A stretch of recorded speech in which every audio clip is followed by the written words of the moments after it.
भारत और बांग्लादेश के बीच पिछले कुछ महीनों से चल रहे तनाव के बीच बांग्लादेश के आर्मी चीफ वकार उस जमान का एक बड़ा बयान सामने आया है। उन्होंने कहा है कि भारत और बांग्लादेश के बीच एक खास और मजबूत रिश्ता है। इस रिश्ते की अहमियत को समझते हुए बांग्लादेश कभी भी भारत के खिलाफ नहीं जाएगा। सेना प्रमुख ने भारत को बांग्लादेश का सबसे महत्वपूर्ण पड़ोसी बताते हुए कहा कि ढाका कई मामलों में नई दिल्ली पर निर्भर है। उन्होंने यह भी बताया कि बड़ी संख्या में बांग्लादेशी नागरिक इलाज के लिए भारत आते हैं और देश भारत से भारी मात्रा में सामान आयात करता है। ऐसे में बांग्लादेश भारत के रणनीतिक हितों के खिलाफ कोई कदम नहीं उठाएगा। आर्मी चीफ वकारुज्जमान ने आगे कहा, हम कई मायनों में भारत पर निर्भर हैं। भारत को भी हमसे फायदा हो रहा है। उनके बहुत से लोग बांग्लादेश में औपचारिक या अनौपचारिक रूप से काम कर रहे हैं। बांग्लादेश से भी बहुत से लोग इलाज के लिए भारत जाते हैं। हम उनसे बहुत सी चीज़ें खरीदते हैं। दोनों देशों के बीच लेन देन का संबंध है, इसलिए बांग्लादेश स्थिर रहे ये भारत भी चाहता है। बांग्लादेश के सेना प्रमुख ने कहा, जब देश एक दूसरे से फायदा उठाने की कोशिश करते हैं तो अच्छे संबंध केवल समानता पर आधारित होने चाहिए।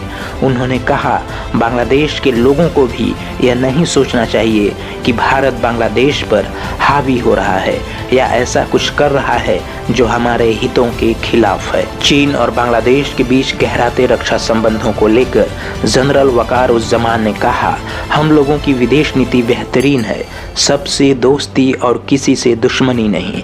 हमें विदेश नीति में संतुलन बनाए रखने की ज़रूरत है। हमारी प्रगति में चीन साझेदार है। चीन ने बांग्लादेश में निवेश किया है। ऐसे में चीन हमारे लिए काफ़ी अहम हो जाता है। बांग्लादेश में चीनी हथियारों का इस्तेमाल काफ़ी होता है। हमारी वायुसेना भी चीनी हथियारों का इस्तेमाल करती है। नेवी भी चीनी हथियारों का इस्तेमाल करती है, क्योंकि तुलनात्मक रूप से चीनी हथियार सस्ते हैं। समझने वाली बात यहाँ पर यह है कि भारत के लिए हमेशा से ये चिंता की बात रही है कि बांग्लादेश कहीं चीन के ज़्यादा करीब न चला जाए। शेख हसीना जब तक प्रधानमंत्री रहीं तब तक चीन और भारत से संबंधों में संतुलन बनाकर रहीं, लेकिन अब भारत की चिंता ज़्यादा गहरी हो गई है, क्योंकि अब बांग्लादेश की करीबी चीन के साथ ही नहीं बल्कि पाकिस्तान के साथ भी बढ़ती नज़र आ रही है। आपको बताते चलें कि नोबेल पुरस्कार विजेता मोहम्मद यूनुस के नेतृत्व में बांग्लादेश में बनी कार्यवाहक सरकार के गठन के बाद से भारत और बांग्लादेश के संबंधों में तेजी से गिरावट आई है। भारत ने बांग्लादेश को हिंदू अल्पसंख्यकों पर हमलों के बारे में अपनी चिंताओं से अवगत कराया है।